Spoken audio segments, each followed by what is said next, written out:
সান্দাকফু ভ্রমণের এর আগের পর্বটি যদি এখনও না দেখে থাকেন অবশ্যই একবার দেখে নিন, যেটি ছিল টুমলিং ভ্রমণ পর্ব।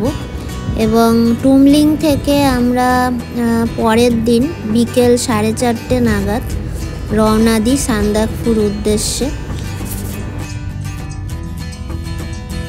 ওয়েদার একটু খারাপ ছিল, তবে পথে সৌন্দর্য সমস্ত হতাশাকে দূর করে দিল। চারিদিকে রডোডেনড্রনের সৌন্দর্য দেখে মনটা ভরে গেল এবং আমরা এগিয়ে চললাম সান্দাকফুর উদ্দেশ্যে।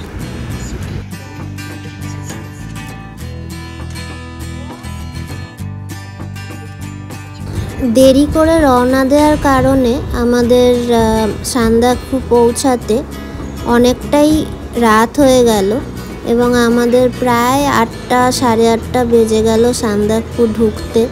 এবং আমরা সবাই খুব টায়ার্ড ছিলাম, তাই ওই দিনটা ডিনার করে শুয়ে পড়লাম।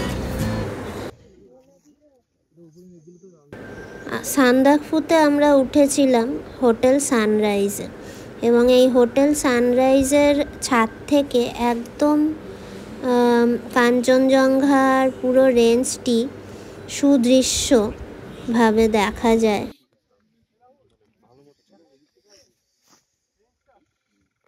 সান্দাকফুতে আমরা 2 দিন থাকব এবং প্রথম দিন আমরা ভোর 4টে নাগাদ ঘুম থেকে উঠে চলে গেলাম হোটেলের ছাদে।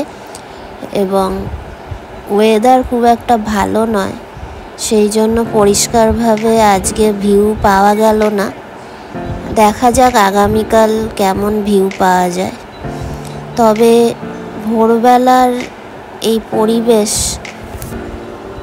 ভোরের স্নিগ্ধ আলোয় স্লিপিং বুদ্ধা দেখে দিনের শুরুটা বেশ ভালোই হলো।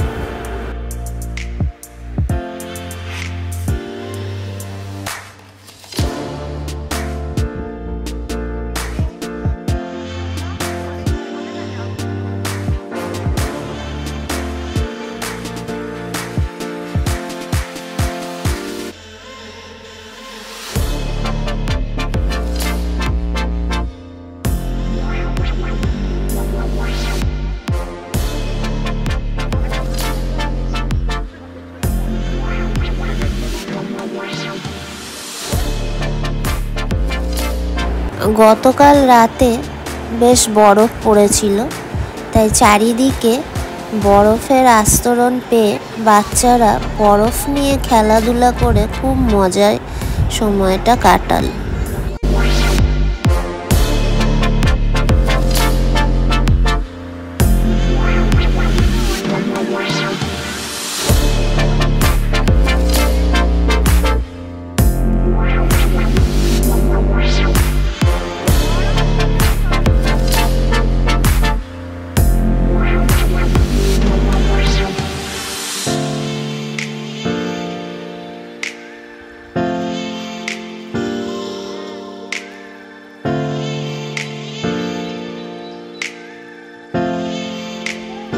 হোটেল সানরাইজে আমাদের লজিং উইথ ফুডিং বুক করা হয়েছিল, ফলে সকাল সকাল গরম গরম ব্রেকফাস্ট খেতে আমরা চলে এলাম।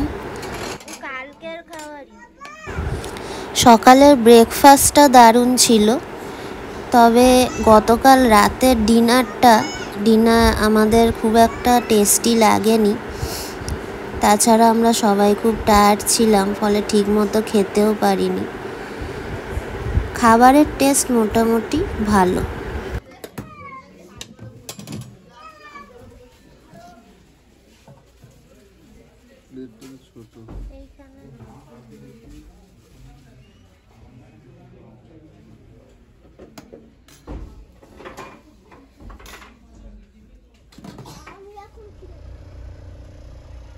এই দিন আমাদের প্ল্যান ছিল, আমাদের যে গাড়িটি ভাড়া করা হয়েছিল 3 দিনের জন্য আমাদের সান্দাকফুর মানেভঞ্জন থেকে সান্দাকফু এবং সান্দাকফু থেকে মানেভঞ্জন পৌঁছে দেবে পার ডে 10,000 টাকা করে। ট্যারিফ পড়েছিল, কিন্তু আমরা বলেছিলাম যে সান্দাকফু থেকে আমরা একটু থাকুম ভ্যালি যাব, যেটা কিনা নেপালের মধ্যে পড়ছে।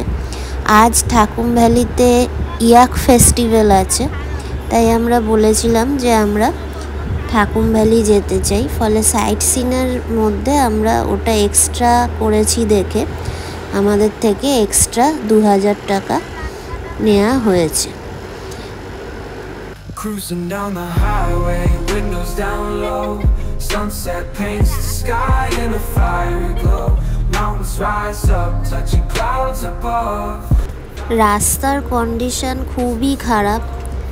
এক এক জায়গায় তো মনে হচ্ছে রাস্তাই নেই, মনে হয় এই খাদের মধ্যে পড়ে যাব। চোখের সামনে তো দু একটা গাড়ি দেখলাম রাস্তা থেকে ডিসপ্লেসও হয়ে গেছে খাদের দিকে, সেটা আবার ড্রাইভাররা তোলার চেষ্টা করছেন।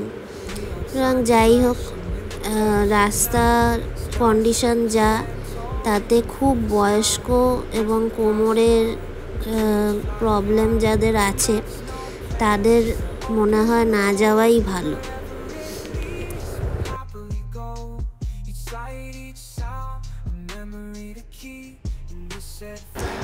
এখন আমরা চলে এসেছি সান্দাকফুর বিখ্যাত সেই আল ভিউ পয়েন্টে।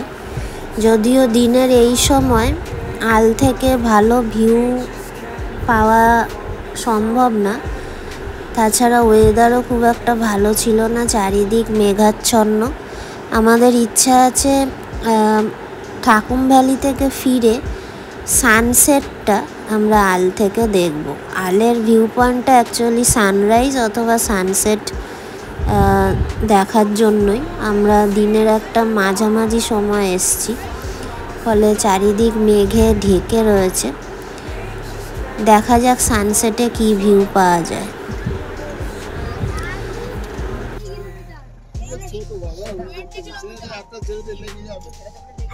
আমাদের ফালুট যাওয়ারও প্রোগ্রাম ছিল, কিন্তু গতকাল স্নোফল হওয়ার কারণে এবং রাস্তা অতীব খারাপ অবস্থা হওয়ার কারণে ফালুট যাওয়ার রাস্তা এখন বন্ধ, তাই দুর্ভাগ্যবশত যাওয়া হলো না।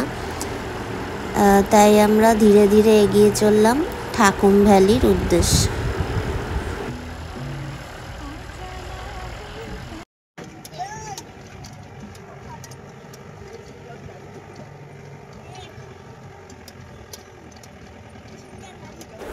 ভিডিওতে আশা করি আপনাদের অভিজ্ঞতা একটা হচ্ছে যে রাস্তার কন্ডিশন কেমন।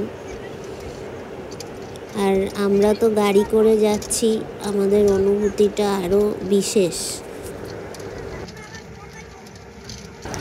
এখানে আমাদের একটা মজার ব্যাপার হয়েছে, আমরা তো ল্যান্ড রোভার বুক করিনি, কারণ জানতাম যে এখানে রাস্তার কন্ডিশন খুব খারাপ এবং ল্যান্ড রোভারে আরও বেশি জার্কিং হয়। ফলে আমরা বোলেরোই নিয়েছিলাম কমফর্টের দিকটা ভেবে।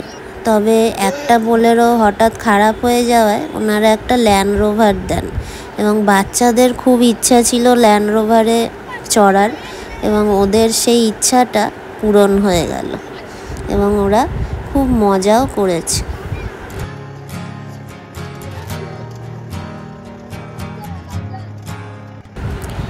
আমরা প্রায় ঢুকে পড়ছি এবার থাকুম ভ্যালির মধ্যে। ঢোকার সময়ই ল্যান্ডস্কেপটা ভীষণ সুন্দর। আমরা যে একটা প্রশস্ত ভ্যালির মধ্যে চলে এসেছি, চারিদিকে দেখে নিশ্চয়ই আপনারা আন্দাজ করতে পারছেন। চলুন ঘুরে দেখে নিই এই থাকুম ভ্যালি এবং তার সাথে ইয়াক ফেস্টিভ্যাল। থাকুম ভ্যালি এসেই আপনারা চারিদিকে দেখতে পাবেন প্রচুর ইয়াক ঘুরে বেড়াচ্ছে এবং দৃশ্যটা অপূর্ব সুন্দর।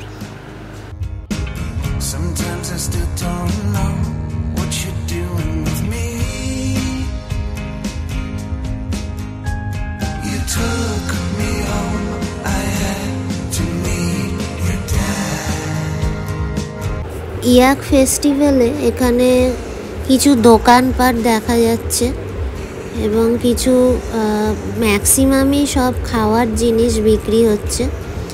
এবং দেখলাম যে প্রচুর টেন্ট রয়েছে, মানে ওখানকার লোকাল লোকেরা টেন্ট নিজেরাও নিয়ে এসছেন এবং ওখানে টেন্ট কিছু করাও আছে, যেখানে ওনারা রান্না বান্না করে খাওয়া দাওয়া করছেন, মজা করছেন। হয়তো সারা দিনটা বেশ মজা করে কাটিয়ে তারা সন্ধ্যের দিকে রওনা দেবেন।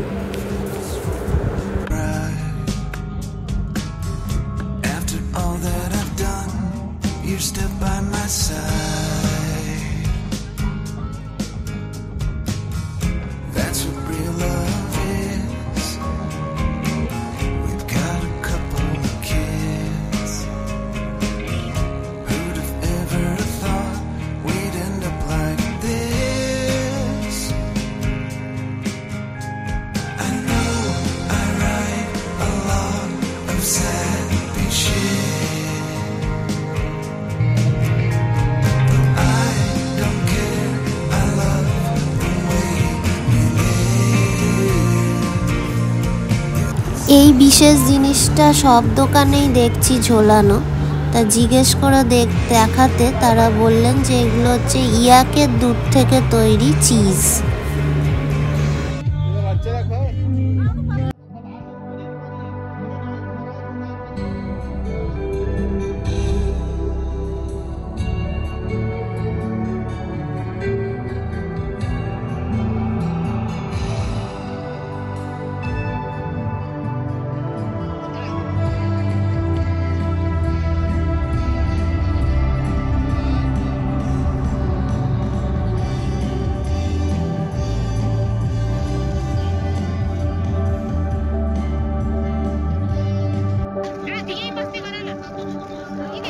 দিব্যি ঘুরে বেড়াচ্ছিলাম খুব সুন্দর পরিবেশে, হঠাৎ করে শুরু হয়ে গেল বরফের বৃষ্টি। বৃষ্টির হাত থেকে বাঁচতে তাড়াতাড়ি দৌড়ে গাড়ির দিকে রওনা দিলাম এবং যেই ভ্যালির মোটামুটি ওপর দিকে উঠে গেছি তখন শুরু হলো ইয়াক ফেস্টিভ্যালের যেটা বিশেষ আকর্ষণ, ইয়াকের ডান্স। ইয়াকের ড্রেস পরে ওখানকার লোকাল যারা ডান্সার আছেন তারা নাচেন। তা ওই ভ্যালির ওপর থেকে দেখলাম ইয়াকের ডান্স শুরু হলো, যেটা আর আপনাদের সাথে শেয়ার করতে পারলাম না। ভেবেছিলাম সেটা ভিডিওতে দেখাবো। ওই দূর থেকেই আমরা একটুখানি ডান্স দেখলাম, তবে ভিডিও করার মতো সিচুয়েশন ছিল না। নেক্সট বার চেষ্টা করব যদি দেখানো যায়।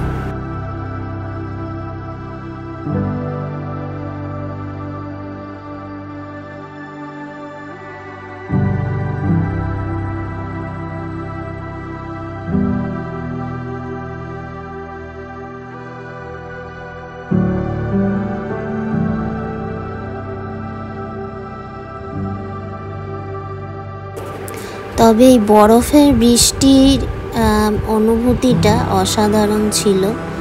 ভ্যালির চারিদিকের পরিবেশ, সাথে ঠান্ডা হাওয়া এবং বরফের বৃষ্টি এক অসাধারণ অদ্ভুত উপলব্ধি।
হোটেল সানরাইজে এই ছিল আমাদের ঘর। ঘরটি খুব বড় না, খুব ছোটই জায়গার মধ্যে, তবে পরিষ্কার পরিচ্ছন্ন। রুম ট্যারিফ তুলনামূলক একটু বেশি, সেটা ছিল পার হেড 1700 টাকা। এর মধ্যে ফুডিং উইথ লজিং, ফুডিংয়ের মধ্যে ব্রেকফাস্ট, লাঞ্চ, ইভিনিং স্ন্যাক্স এবং ডিনার ইনক্লুডেড।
ওয়েদার পরিষ্কার থাকলে এখান থেকে মাকালু লোদসে এবং মাউন্ট এভারেস্টের ভিউ পাওয়া যায়, সাথে 3 সিস্টারও খুব ভালোভাবে দেখা যায়। আমরা মাকালু এবং লোদসে ভালোভাবেই দেখতে পেয়েছিলাম, তবে এভারেস্টটা একটু হালকা দেখা গেছে। তবে ভালো ওয়েদার থাকলে নিশ্চয়ই ভালো ভিউ পাওয়া যাবে। আমার কাছে তেমন দামি লেন্স সহ ডিএসএলআর নেই দেখে আপনাদের সাথে সেই ছবি শেয়ার করতে পারলাম না, তবে ভাষায় যতটা প্রকাশ করতে পেরেছি আমার কাছে ততটাই যথেষ্ট।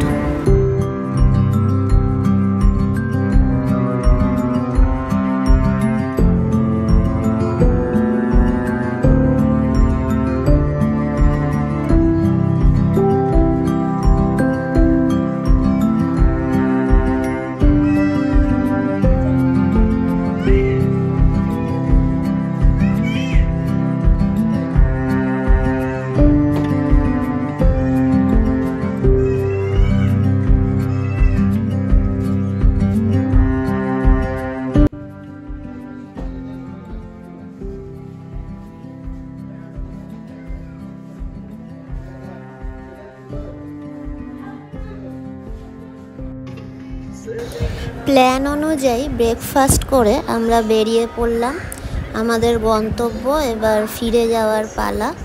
আমরা ঠিক করেছিলাম যে কিছু সাইট সিইং করতে করতে আমরা মানেভঞ্জনের উদ্দেশ্যে রওনা দেব এবং সেখান থেকে চলে যাব দার্জিলিং।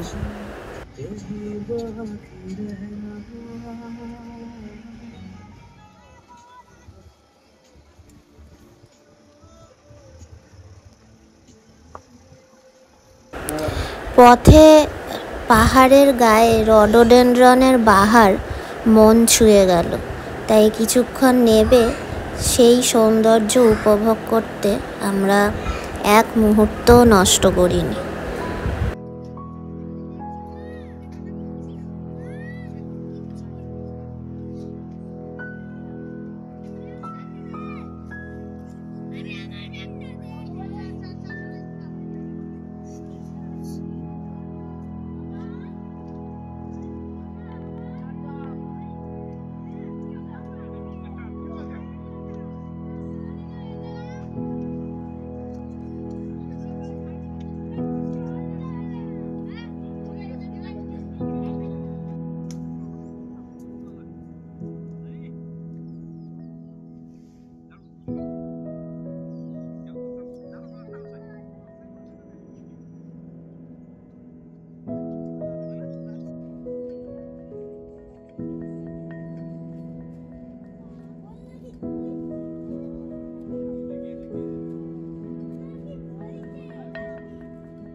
বৃষ্টি এবং মেঘে ঘেরা পাহাড়ের মধ্যে দিয়ে আমরা চলে এলাম কালীপুখুরিতে। প্রায় 10,400 ফুট উচ্চতায় অবস্থিত এই কালীপুখুরি মানেভঞ্জন থেকে সান্দাকফু পথে মোটামুটি মাঝখানে অবস্থিত এবং এই লেকটিকে খুবই পবিত্র মানা হয় এবং এই লেকের জলে পা দেওয়া এবং স্নান করা নিষিদ্ধ।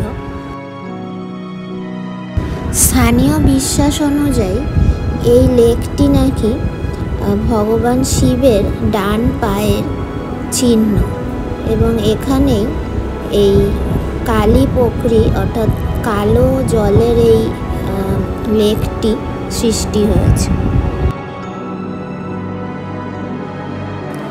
এরপর আমরা চলে এলাম অপূর্ব সুন্দর একটি গ্রাম মেঘমা, যেটি সিংহলীলা পর্বতের ওপরেই অবস্থিত, যার উচ্চতা প্রায় 9,500 ফুট এবং গ্রামটি অধিকাংশ সময় মেঘে ঢাকা থাকে, তাই এর নাম হয়েছে মেঘমা। ইচ্ছা ছিল মেঘমাতে আরও কিছুটা সময় আমরা কাটাবো, কিন্তু বৃষ্টির জন্য দুর্ভাগ্যবশত বেশি সময় আমরা ওখানে দিতে পারিনি। ধীরে ধীরে আমরা এগিয়ে চললাম মানেভঞ্জনের উদ্দেশ্যে।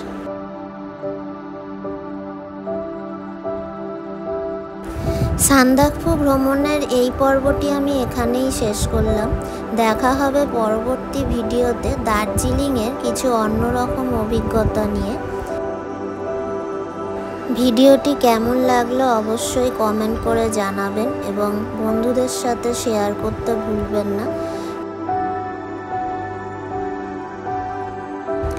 অবশ্যই আমার চ্যানেলটি সাবস্ক্রাইব করে আমাকে উৎসাহ দেবেন, যাতে আমি আরও সুন্দর সুন্দর ভিডিও আপনাদের কাছে পৌঁছে দিতে পারি।